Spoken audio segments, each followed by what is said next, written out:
Okay, everybody, this is Truthology, the Truthologist. First off, I want to give all praises to the creator for this lesson. I wanted to show you guys another solar generator, and this is like purely just a panel and some attachments that I have to it. And as you can see, the discoloring on this panel indicates that it is very old. This panel is probably, these panels are probably like, let me see, they're over 10 years old. I've had them for a very long time. As a matter of fact, these are my first solar panels, so yeah, they're very old. Now I'm gonna show you guys the sunlight situation here. We're gonna see it's very cloudy in the sky. So it's not much sun, so I'm not gonna be hooking up anything to the solar panel. I'm just gonna show you the basic functions of it. All right.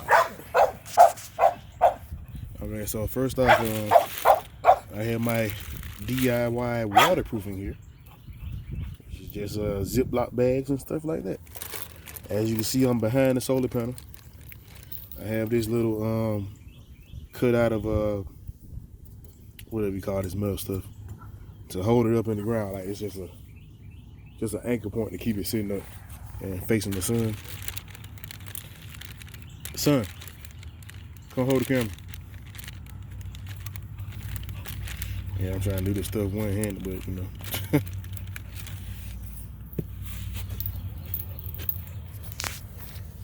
All right, my son is the cameraman now. I'm gonna pick this bag up.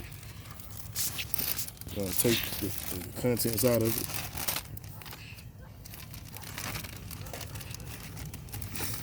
Okay, I just want to show you guys some more inspirational type of things you can do with, a solar generator.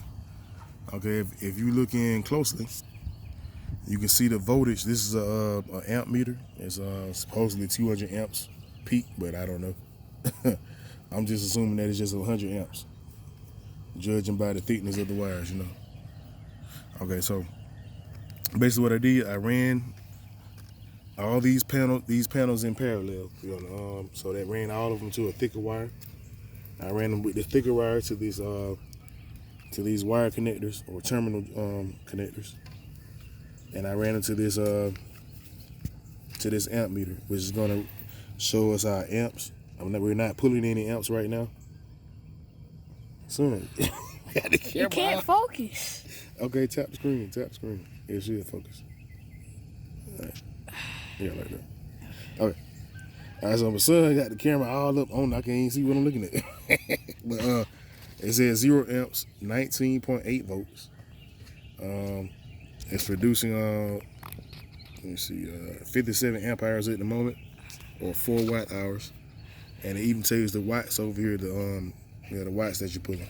So that's what's coming directly off the panel, as you can see. And so what I'm going into is a DC to DC converter. As you can see, this red light indicating over here that it is on and working, and I already have it adjusted. And as you can see, I put some I got these attached over here. When you're pulling energy from this thing, it gets hot, so it has heat sinks on it. Okay, and we're gonna see what's coming out the other end of this. What I have it set to. If you come over here, I have it set to 14.57 amps, 14.57 volts. I meant to say. So basically, I basically step down. This is a boost or buck converter, so it's not just stepping down, So it does it both ways. Okay, so basically we're doing that. Okay, so now I have it coming out here to 2 of my barrel jack connectors, and this is where I will hook up all my accessories. Okay, and we go over here to the accessories bag.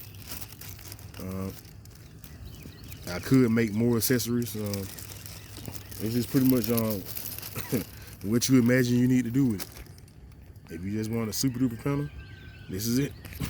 This is very super duper. Okay. So as you can see, I just have I made a terminal. This is just a charging line. The reason why I say it's a charging line, because you don't want anything going back into your panels. That's why you want to use a or you don't want anything going back into this converter either.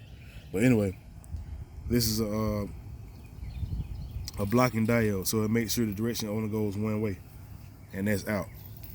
Okay, you connect it. Make sure the wires aren't touching. Bam. And you should have voltage out this end. We're not going to test that right now because obviously you see it coming out. You see it being read on this amp meter, which is 14.58 volts. Okay. So this is one accessory. I have another accessory. I don't want to put that in front of the panel. All right, so I have another accessory. This one is thicker. This is more for like, car batteries. Okay, so either way I can charge at whatever voltage I want by adjusting this, and I can see what I adjusted it to by looking at my amp meter. And here's the little screws on here that you adjust it with. All right, here go another accessory.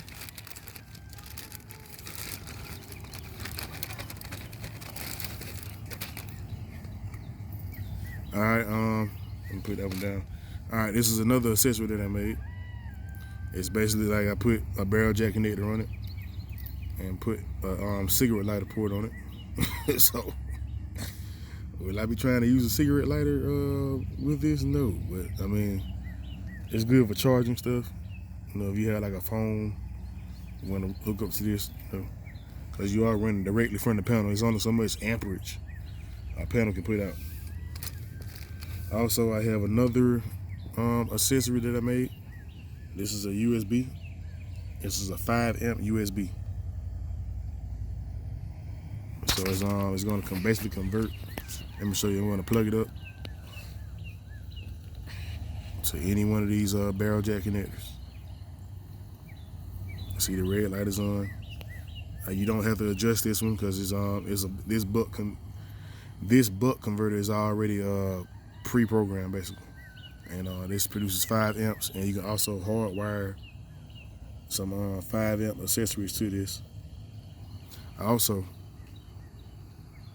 You can also power it another way. Let me see.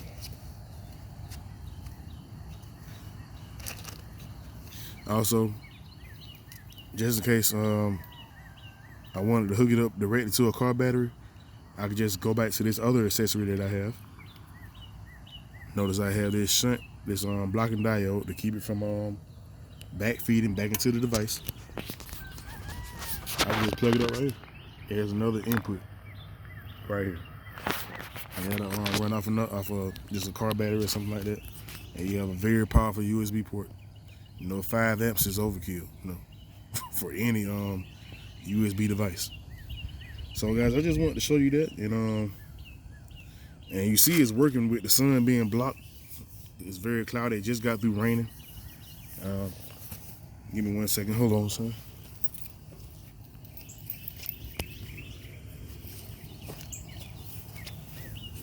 And then I'm going to hit you guys with a bam. I'm not going to let you leave without another book. Y'all remember in the previous video I was talking about learning how to tie knots is very important. So this book, I mean, you don't necessarily have to get this book. There's plenty of books on knots. Just look at the reviews online on Amazon and choose one that's to your liking. The reviews are pretty helpful when choosing one of these books. This one is just useful knots for everyday situation, indoors and out. And I liked it because it's small. It can fit in your pocket, And here's examples. It's very detailed. It tells you everything you need to know about the knots. As you see with arrows and the running part, it tells you what parts you're using on a. We know how to basically read the book, As you can see, it's showing step by step. Like it says, step 3, step 4, and over here you're gonna do a heaving line knot. That'd be step 1. Step 2. The knots get basically more complicated as you go further and further in the book. And as you can see with this right here, it's 2 different colored ropes on here. That's indicating that there's more than one rope that you're using. So it's good to know how to tie knots, guys.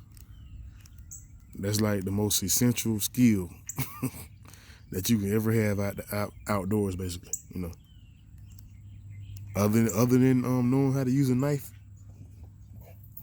safely and not hurting yourself, knowing how to tie knots is very important. So with that, guys, I want to give all praises to the Creator and nobody else. Goodbye.